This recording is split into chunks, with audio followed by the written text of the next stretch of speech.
Jim Morrison was the charismatic singer and songwriter for the 1960 rock group The Doors until his death in Paris at age 27. Jim Morrison was an American rock singer and songwriter. He studied film at UCLA, where he met the members of what would become The Doors, an iconic band that would have hits like Light My Fire, Hello, I Love You, Touch Me, and Riders on the Storm. Known for his drinking, drug use, and outrageous stage behavior, in 1971 Morrison left The Doors to write poetry and moved to Paris, where he presumably died of heart failure at the age of 27. Singer and songwriter Jim Morrison was born James Douglas Morrison on December 8, 1943, in Melbourne, Florida. His mother, Clara Clark Morrison, was a homemaker, and his father, George Stephen Morrison, was a naval aviator who rose to the rank of Rear Admiral. George was the commander of U.S. naval forces aboard the flagship USS Bonham Richard during the 1964 Gulf of Tonkin incident that helped ignite the Vietnam War. Admiral George Morrison was also a skilled pianist who enjoyed performing for friends at parties. Morrison's younger brother Andy remembered, "There was always a big crowd around the piano with my dad playing popular songs that he could pick up by ear." During his early years, Morrison was a dutiful and highly intelligent child, excelling at school and taking a particular interest in reading, writing, and drawing. He underwent a traumatic but formative experience around the age of 5, when driving with his family through the New Mexico desert. A truck packed with Indian workers had crashed, leaving dead and mutilated bodies of the victims strewn across the highway. Morrison recalled, "All I saw was funny red paint and people lying around, but I knew something was happening because I could dig the vibrations of the people around me, because they're my parents and all of a sudden I realized that they didn't know what was happening any more than I did. That was the first time I tasted fear." Although his family members have since suggested that Morrison exaggerated the incident, it nevertheless made a deep impression on him that he described years later in the lyrics of his song Peace Frog. Indians scattered on dawn's highway bleeding/ghosts crowd the young child's fragile eggshell mind. Morrison moved frequently as a child due to his father's naval service, first from Florida to California and then to Alexandria, Virginia, where he attended George Washington High School. As a teen, Morrison began to rebel against his father's strict discipline, discovering alcohol and women and bristling at various forms of authority. One time he told the teacher he was having a brain tumor removed and walked out of class. His sister recalled, "Nevertheless, Morrison remained a voracious reader, an avid diarist and a decent student. When he graduated from high school in 1961, he asked his parents for the complete works of Nietzsche as a graduation present, a testament to both his bookishness and rebelliousness. Upon graduating from high school, Morrison returned to his birth state to attend Florida State University in Tallahassee.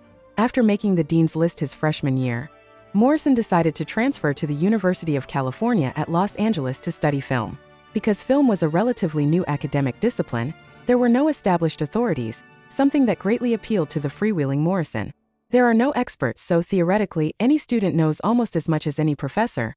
He explained about his interest in film. He also developed an increasing interest in poetry at UCLA, devouring the romantic works of William Blake and the contemporary beat verse of Allen Ginsberg and Jack Kerouac while composing his own. Nevertheless, Morrison quickly lost interest in his film studies and would have dropped out of school altogether if not for his fear of being drafted into the Vietnam War. He graduated from UCLA in 1965 only because, in his own words, "I didn't want to go into the army and I didn't want to work, and that's the damn truth." In 1965, Morrison joined classical pianist Ray Manzarek, guitarist Robbie Krieger and drummer John Dinsmore to form a band, The Doors. With Morrison as vocalist and frontman, Elektra Records signed The Doors the following year. And in January 1967 the band released its self-titled debut album. The Doors' first single, Break On Through to the Other Side, achieved only modest success. It was their second single, Light My Fire, which catapulted the band to the forefront of the rock and roll world, reaching #1 on the Billboard pop charts. The Doors, and Morrison especially, became infamous later that year when they performed the song live on The Ed Sullivan Show. Because of its obvious drug reference, Morrison had agreed not to sing the lyric "Girl, We Couldn't Get Much Higher" on the air. But when the cameras rolled he went ahead and sang it anyway, cementing his status as rock's new rebel hero. Light My Fire remains the Doors' most popular song, featured prominently on major lists of the greatest rock songs ever recorded. Combining Morrison's darkly poetic lyrics and outlandish stage presence with the band's unique and eclectic brand of psychedelic music, The Doors released a flurry of albums and songs over the next several years. In 1967 they released their sophomore album Strange Days, which featured the top 40 hits Love Me 2 Times and People Are Strange, as well as When the Music's Over. Months later, in 1968, they released a third album, Waiting for the Sun, highlighted by Hello, I Love You, which also hit #1, Love Street, and 5 to 1. They went on to record 3 more records over the next 3 years, The Soft Parade 1969, Morrison Hotel 1970, and LA Woman 1971. Throughout the band's brief tenure atop the music world, Morrison's private life and public persona were spiraling rapidly out of control.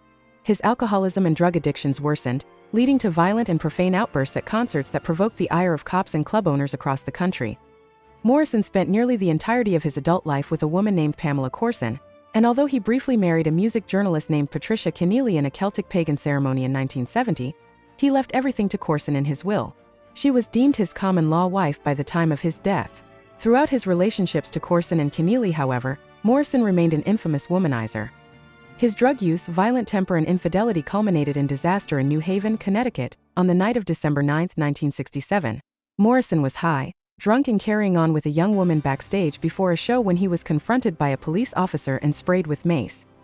He then stormed on stage and delivered a profanity-laced tirade that led to his arrest on stage, which then sparked area riots. Morrison was later arrested in 1970 for allegedly exposing himself at a Florida concert, though the charges were posthumously dropped decades later. In an attempt to get his life back in order, Morrison took time off from the Doors in the spring of 1971 and moved to Paris with Corson. However, he continued to be plagued by drugs and depression. On July 3, 1971, Corson found Morrison dead in the bathtub of their apartment, apparently of heart failure. Since the French officials found no evidence of foul play, no autopsy was performed, which has in turn led to endless speculation and conspiracy theorizing about his death. In 2007, a Paris club owner named Sam Burnett published a book claiming that Morrison died of a heroin overdose at his nightclub, and was later carried back to his apartment and placed in the bathtub to cover up the real reason for his death. Jim Morrison was buried at the famous Père Lachaise Cemetery in Paris, and his grave has since become one of the city's top tourist destinations. He was only 27 years old at the time of his death. Depicted by actor Val Kilmer in the 1991 biopic The Doors, Morrison remains one of the most legendary and mysterious rock stars of all time. His eloquent odes to rebellion, set to the music of The Doors, inspired a generation of disaffected youth who found in his lyrics an articulation of their own range of emotions.